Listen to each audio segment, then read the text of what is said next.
Imagina que mañana despiertas y lo has perdido absolutamente todo. Tu dinero, tu empresa, tu trabajo, tus contactos, tus títulos, tu reputación. Y todo esto ocurre en un mundo imaginario, ¿vale? Nadie sabe quién eres. Nadie puede recomendarte. Nadie puede abrirte una puerta. Y imagina que tampoco puedes decir yo antes era no sé qué, porque en este escenario imaginario a nadie le importa quién eras ayer. Imagina por un momento, solo importa lo que eres capaz de hacer hoy. Y ahora imagina que en este mundo imaginario solo conservas una cosa, tu cerebro. Y con eso tienes que empezar completamente desde cero. ¿Qué aprenderías primero? Mucha gente respondería inteligencia artificial, otros dirán inglés y algunos pensarían en ventas, programación, inversión o marketing. Son respuestas lógicas. Pero creo que todas parten de una idea equivocada, porque están pensando en habilidades concretas, cuando en realidad todas dependen de una habilidad mucho más profunda. Y antes de contarte qué aprendería yo, hay algo que necesitas entender. Y de hecho, la historia está llena de personas que demuestran precisamente esta idea. A ver si puedes descubrirla con estos ejemplos. Piensa, por ejemplo, en Donald Trump. Independientemente de lo que cada uno piense de él políticamente, hay algo difícil de negar. A lo largo de su vida ha atravesado enormes crisis empresariales, pérdidas multimillonarias, fracasos públicos, problemas legales y una reputación que en diferentes momentos parecía completamente destruida. Y sin embargo, una y otra vez ha conseguido volver a construir nuevos negocios, nuevas marcas y una nueva influencia. ¿Por qué? Porque el activo más valioso nunca fueron únicamente sus edificios, su dinero o sus empresas. Eran las habilidades que llevaba dentro de la cabeza, su manera de negociar, su capacidad para vender una visión, su conocimiento sobre cómo atraer atención, su forma de tomar decisiones, los sistemas mentales que había construido durante décadas. Eso es lo fascinante. Cuando pierdes dinero, puedes volver a ganarlo. Cuando pierdes una empresa, puedes crear otra. Cuando cambia una industria, puedes aprender una nueva. Pero solo puedes hacerlo si conservas el plano con el que construiste la primera. Y ese plano no está en tu cuenta bancaria, está en tu cerebro. Y la mayoría de la gente dedica toda su vida a construir el edificio. Muy pocos dedican tiempo en entender los planos. Y quizá ahí esté la diferencia entre quienes consiguen reinventarse una y otra vez y quienes sienten que tienen que empezar siempre desde cero. Vivimos en una época muy curiosa. Nunca en la historia de la humanidad habíamos tenido tantos conocimientos al alcance de la mano. En cuestión de segundo puedes acceder a millones de libros, de cursos, de vídeos, investigaciones o clases de prácticamente cualquier tema imaginable. Y, sin embargo, da la sensación de que cada vez nos cuesta más aprender. No porque nos falte información, todo lo contrario, nos sobra. Lo que escasea ya no es el conocimiento. Lo verdaderamente escaso es la capacidad de convertir esa información en algo que forme parte de nosotros. Porque saber dónde está una respuesta no significa haber aprendido esa respuesta. Tener un libro en la estantería no significa que ese conocimiento viva dentro de tu cerebro. Y durante mucho tiempo pensamos que el cerebro era una especie de ordenador que almacenaba datos. Hoy sabemos que esa es demasiado simple. Una de las ideas más fascinantes que han surgido en la neurociencia moderna es que el cerebro no está diseñado principalmente para pensar, está diseñado para predecir. En cada segundo de tu vida, intenta anticipar qué va a ocurrir después. Predice cómo sonará la siguiente palabra de una conversación. Predice dónde caerá una pelota. Predice cómo reaccionará una persona cuando le hagas una pregunta. Incluso predice cómo se va a sentir tu propio cuerpo dentro de unos instantes. Lo hace porque predecir consume menos energía que reaccionar constantemente a lo inesperado. Y desde el punto de vista de la evolución, un cerebro que predice bien sobrevive mejor. Entonces, ¿qué significa realmente aprender? Aprender no es acumular datos. Aprender es mejorar la precisión de estas predicciones. Cada vez que descubres que estabas equivocado, tu cerebro actualiza su modelo de mundo. Cada conversación, cada error, cada experiencia modifica ligeramente la manera en la que anticipas lo que ocurrirá la próxima vez. Cuando aprendes inglés, en realidad no estás memorizando palabras aisladas. Estás enseñando a tu cerebro a predecir qué palabra viene después. Cuando aprendes a vender, estás aprendiendo a anticipar cómo reaccionará un cliente. Cuando aprendes a negociar, empiezas a predecir las emociones y las decisiones de la otra persona. Incluso cuando conduces, después de años de práctica, ya no reaccionas a todo constantemente. Tu cerebro va varios segundos por delante, anticipando continuamente lo que puede ocurrir. Y aquí aparece otra de las características más extraordinarias del cerebro humano, la neuroplasticidad. Nuestro cerebro no es una estructura fija, está cambiando constantemente en función de aquello que hacemos una y otra vez.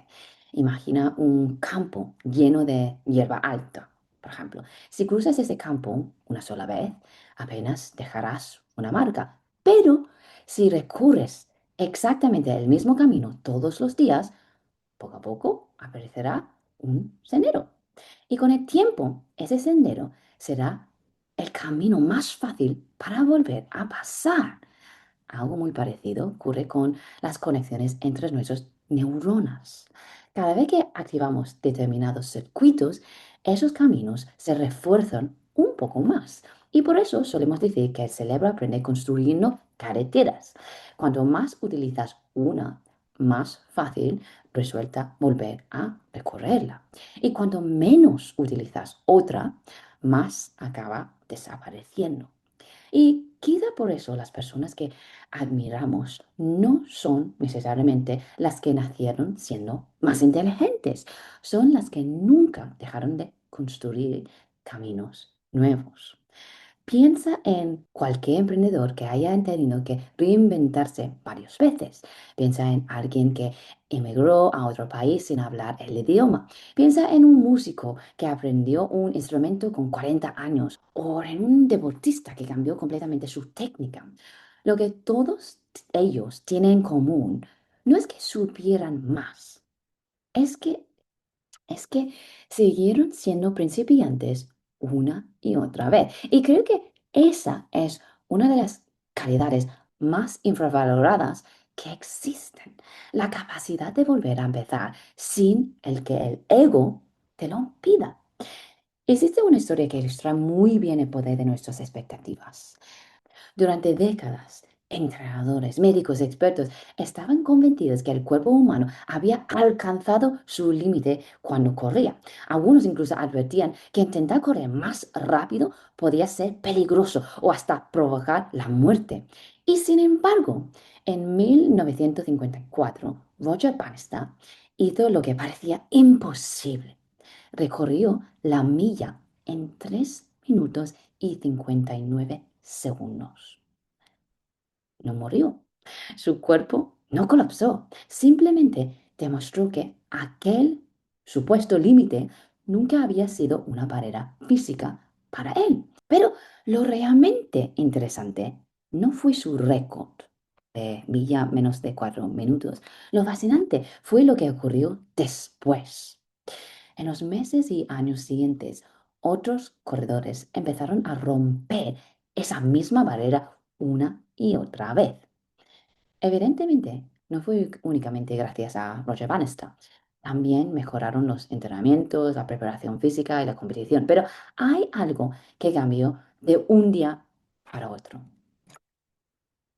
la predicción colectiva. De repente, el cerebro dejó de clasificar aquel objetivo como imposible.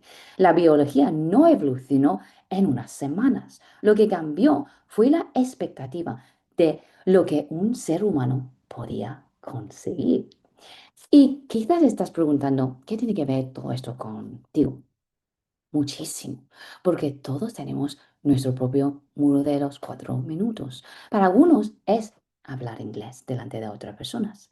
Para otros es emprender, hablar en público, cambiar trabajo o empezar una nueva vida. Y muchas veces el mayor obstáculo no es nuestra capacidad, es la predicción que nuestro cerebro lleva años repitiéndose sobre nosotros mismos. Yo no sirvo para los idiomas, tengo muy mala memoria, siempre me bloqueo. Y cuando una predicción se repite durante suficiente tiempo, el cerebro deja de comprobar si sigue siendo cierta. Simplemente empieza a comportarse como si fuera un hecho. Y por eso, si mañana en ese mundo imaginario lo perdía absolutamente todo, mi prioridad no sería aprender inglés, inteligencia artificial o ventas.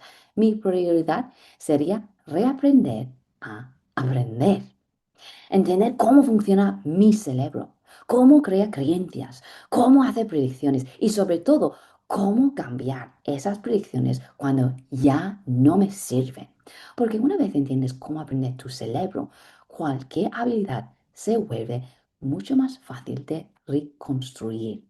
Pero si nunca aprendes a aprender, da igual cuántos cursos compres o cuánta información consumas, siempre avanzarás más despacio de lo que realmente podrías.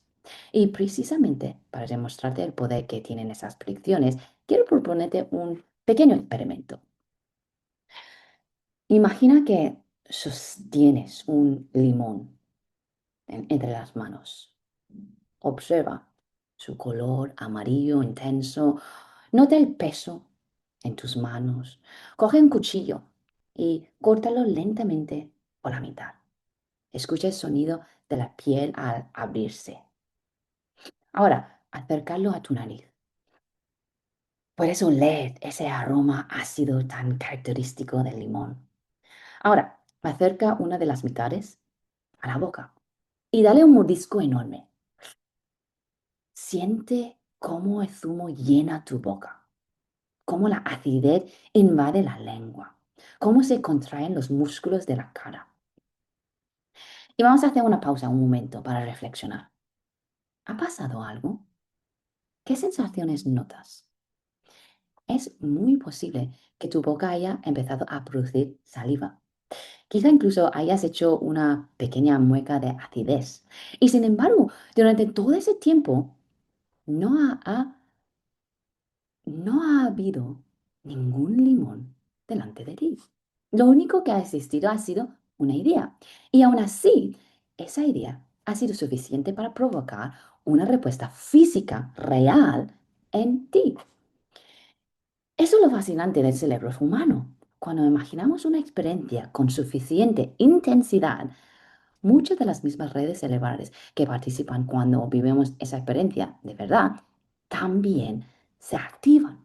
No son exactamente las mismas, pero existe un sorprendente solapamiento entre percibir y imaginar. Y por eso los deportistas de élite llevan décadas utilizando la visualización como parte de su entrenamiento. Antes de una final olímpica, muchos de ellos ya han recorrido esa carrera cientos de veces dentro de su cabeza. Han ensayado cada curva, cada respiración, cada obstáculo y cada decisión mucho antes de su cuerpo llegue siquiera a la línea de la salida.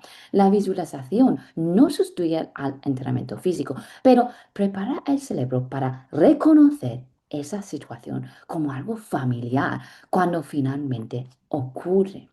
Y quizá eso nos lleva a una idea mucho más importante que un simple limón. Porque el cerebro no solo recuerda el pasado, también ensaya el futuro. Cada pensamiento repetido es un ensayo. Cada conversación que imaginas antes de que ocurra es un ensayo. Cada vez que anticipas el fracaso, el rechazo, el ridículo, tu cerebro no está simplemente pensando, está practicando. Está construyendo un modelo de lo que espera encontrar.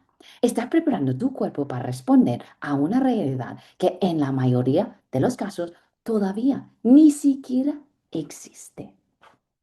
Ahora, piensa en esto. Si llevas 10 años imaginando que te vas a bloquear cada vez que hablas inglés, ¿cuántas veces habrá ensayado a tu cerebro ese bloqueo? Porque quizá no empezó cuando eras adulto, quizá empezó mucho antes. Quizá todo empezó aquella mañana en el cole cuando el profesor decía tu nombre y pidió que te levantaras para leer o para hablar delante de toda la clase. O quizá te hizo una pregunta cuya respuesta no sabías. O te tocó hacer una presentación en un idioma que apenas entendías. Y sentiste cómo se te encogía el estómago, porque sabías que te tocaba levantarte y leer un texto en voz alta delante de toda la clase. Notabas el corazón acelerarse, las manos temblaban a sudar. Apenas escuchabas las palabras porque toda tu atención estaba puesta en una sola pregunta. Por favor, que no me toques a mí. Notaste cómo se te aceleraba el corazón. Sentías que todas las miradas estaban puestas en ti. Y de hecho, es muy posible que hayas sido suficientemente real como para activar la misma respuesta física y hayas vuelto a vivir esa sensación ahora mismo. Quizá que has tenido que tragar saliva. ¿Has notado las manos un poco más sudorosas o incluso has sentido ese ligero calor en la cara, como si estuvieras volviendo a estar delante de aquella clase? ¿Dudaste? ¿Te equivocaste? ¿Escuchaste alguna risa de un compañero o simplemente sentiste esa vergüenza que cuando eres niño parece enorme? El mundo se colapsa y sin darte cuenta, tu cerebro empezó a sacar una conclusión que nunca debería haber sacado. Hablar en público, hablar inglés, no es seguro para mí. O quizá recuerdas el día del examen. Abrías el papel con esa mezcla de esperanza y miedo y de repente no reconocías nada. Jurarías que aquello no tenía absolutamente nada que ver con lo que habías hecho en clase. Sentías un vacío en el estómago. Mirabas alrededor. Todo el mundo parecía escribir. Tú solo eras capaz de mirar el papel, esperando que de alguna manera las respuestas aparecían solas. O quizá fue aquella vez en la que el profe hizo una pregunta. Tú no sabías la respuesta. Quedaste en silencio. Escuchaste una risa al fondo de la clase. No sabes si realmente se estaban riendo de ti o no, pero tu cerebro no necesitó comprobarlo. En ese instante hizo una predicción. Responder en público no es seguro. Y esa predicción empezó a quedarse. Otra vez era llegar a casa. Durante la clase pensaba que lo más o menos los habías entendido. Incluso salías relativamente tranquilo. Pero entonces abrías los deberes y sentías que estaban escritos en ruso, alemán o incluso chino. Volvía esa presión en el pecho, ese nudo en el estómago, esa sensación de querer cerrar el libro, de mirar el reloj pensando que si el tiempo pudiera detenerse, quizá nunca tendría que volver a esa clase. ¿Y si mañana digo que estoy enfermo? ¿Y si simplemente no voy? ¿Y si pudiera desaparecer? Y aquí es donde la historia se vuelve realmente interesante. Muchos neurocientíficos coinciden en que gran parte de nuestra vida adulta está gobernada por hábitos y patrones automáticos que el cerebro ha ido construyendo durante años. Piensa en tu propio mañana. Probablemente te despiertas a la misma hora. Te levantas por el mismo lado de la cama, caminas hacia el baño casi sin pensar, te lavas los dientes en el mismo orden con la misma mano, preparas el café de la misma manera, conduces a trabajo siguiendo la misma ruta, incluso piensas los mismos pensamientos que pensabas ayer. Es como si el cerebro hubiera puesto el piloto automático. Y cuando más repites un pensamiento, una emoción o un comportamiento, más eficiente se vuelve ese circuito neuronal. Llega un momento en el que ya no eliges conscientemente cómo reaccionar, simplemente reaccionas como siempre lo has hecho.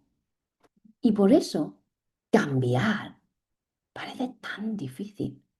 No porque seas incapaz, sino porque tu cerebro está haciendo exactamente aquello para lo que fui diseñado.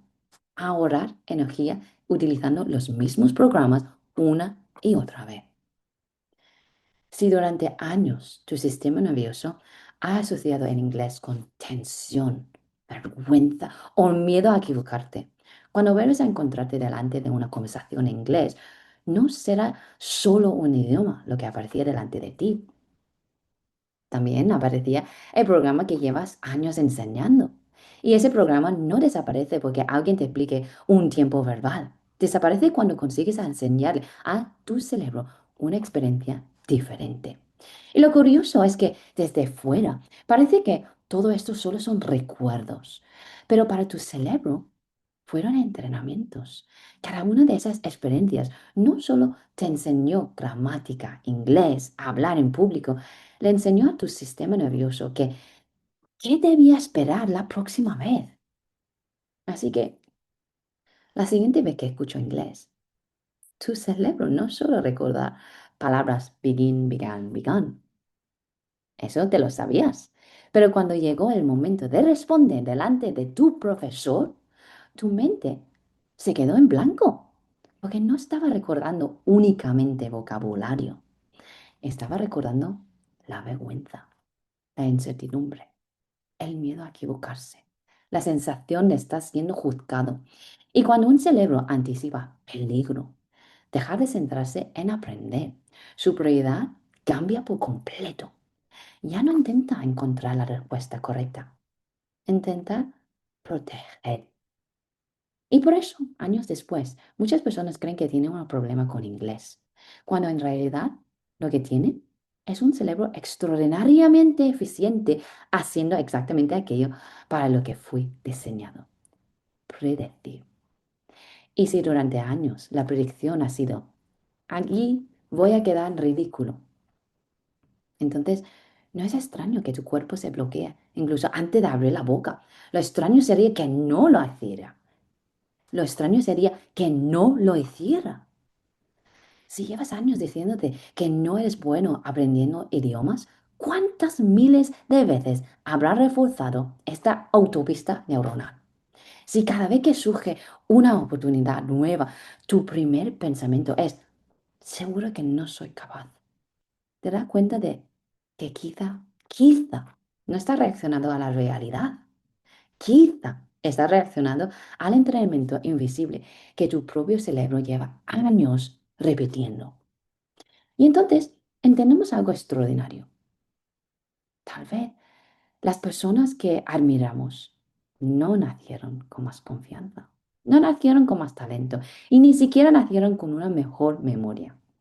Simplemente han pasado años enseñando una versión diferente de sí mismas. Han ensayado intentarlo, han ensayado equivocarse, han ensayado levantarse, han ensayado seguir, mientras otros, sin darse cuenta, han estado ensayando la duda, la vergüenza, el perfeccionismo o la anticipación del fracaso. Porque el cerebro no distingue especialmente bien entre aquello que repites con el cuerpo y aquello que repites constantemente con la mente. Ambos dejan huella. Ambos modean las expectativas con las que interpretarás el siguiente día de tu vida. Así que quizá la pregunta más importante que puedes hacerte hoy no sea cuánto sabes, ni cuántos cursos has hecho, Ni siquiera cuánto talento tienes. La pregunta es mucho más incómoda. ¿Qué versión de ti mismo lleva enseñando tu cerebro todos los días durante los últimos 10 años? Porque esa versión será probablemente la que aparezca automáticamente la próxima vez que tengas que tomar una decisión importante. Y allí es donde todo cambia. Porque si una vida entera de pensamientos puede entrenar un cerebro, también puede hacerlo una vida entera de pensamientos diferentes. Y esa idea es profundamente liberadora, pero también plantea una pregunta inevitable. Si nacemos con un cerebro diseñado para aprender, diseñado para adaptarse y diseñado para cambiar, ¿por qué un niño pequeño convierte cualquier error en un juego, mientras que un adulto convierte el mismo error en una prueba de que no vale? ¿En qué momento dejamos de explorar para empezar a juzgarnos? ¿En qué momento aprender dejó de ser un descubrimiento para convertirse en una amenaza? La respuesta no está en tu inteligencia, no está en tu edad, ni siquiera está en tu motivación, está en algo mucho más profundo, en la manera en la que, sin darnos cuenta, nos enseñaron a aprender. Y cuando entiendes eso, no solo entiendes por qué te cuesta hablar inglés, entiendes por qué millones de adultos sienten que aprender cualquier cosa nueva se ha vuelto cuesta arriba. Y ahora sí, volvemos a la pregunta con la que empezó este episodio. Si mañana despertarás en ese mundo imaginario y lo hubieras perdido absolutamente todo, ¿qué aprenderías primero? Después de todo lo que hemos visto, mi respuesta sería muy distinta a la que probablemente esperaba la mayoría de la gente. No elegía aprender inglés, como te he dicho, ni inteligencia artificial, ni ventas, ni programación. Aprendería a aprender. Porque si entiendes cómo funciona tu cerebro, cómo crea hábitos, cómo construye predicciones y cómo puedes cambiarlas, cualquier otra habilidad deja de ser un destino y se convierte en un proceso. Las herramientas cambian, las profesiones cambian, la tecnología cambia, pero la capacidad de aprender es la habilidad que hace posible todas las demás.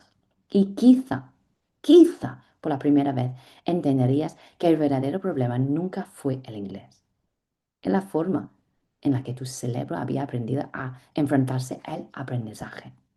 Pero aquí es donde todo da un giro inesperado, porque entender que el problema no es tu inteligencia ni tu capacidad para aprender, solo es la punta del iceberg.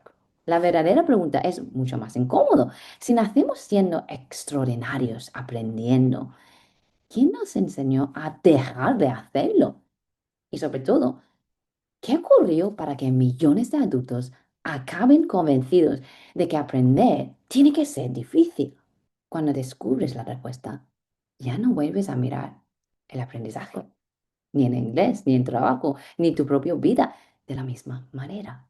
Y esa es exactamente la historia que vamos a descubrir en el próximo episodio. Y hasta entonces solo quiero pedirte una cosa. No intentes cambiar 10 cosas después de escuchar ese episodio.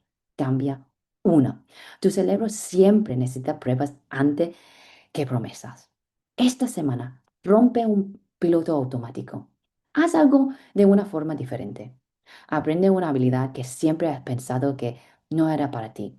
Haz una pregunta que normalmente no harías. Mantiene una conversación que sueles evitar. Empieza eso que llevas meses posponiendo. O simplemente permítete ser principiante en algo sin juzgarte. Lo, import- lo importante no es lo que hagas. Lo importante es que le des a tu cerebro una prueba de que su antigua predicción ya no tiene por qué ser cierta. Porque cada experiencia nueva le dice una cosa a tu sistema nervioso. Quizá, quizá, no soy la misma persona que era cuando aprender a tener miedo. Si este episodio te ha hecho mirar el aprendizaje con otros ojos, compártelo con alguien que necesita escucharlo y suscríbete, porque en el próximo episodio vamos a descubrir por qué cuando eran niños Aprender era una de las cosas más naturales del mundo. ¿Y en qué momento dejamos de creer que seguía siendo así? Compártelo con alguien y suscríbete para que la semana que viene podamos responder juntos a esa pregunta. Y gracias por escuchar. Nos vemos en el próximo episodio, porque el mayor cambio no ocurre cuando aprendes una habilidad nueva. Ocurre cuando dejas de creer que eres la misma persona que la aprendió por primera vez. Las predicciones de tu cerebro no son tu identidad, son solo el resultado de miles y miles de experiencias repetidas. Y si esas experiencias pudieran construirlas, nuevas experiencias también pueden cambiarlas. Quizá el inglés nunca fue el problema. Quizá el problema era seguir escuchando una historia que tu cerebro escribió hace años y que nunca volvió a cuestionar. Y la buena noticia es que a partir de hoy tú puedes empezar a escribir una diferente.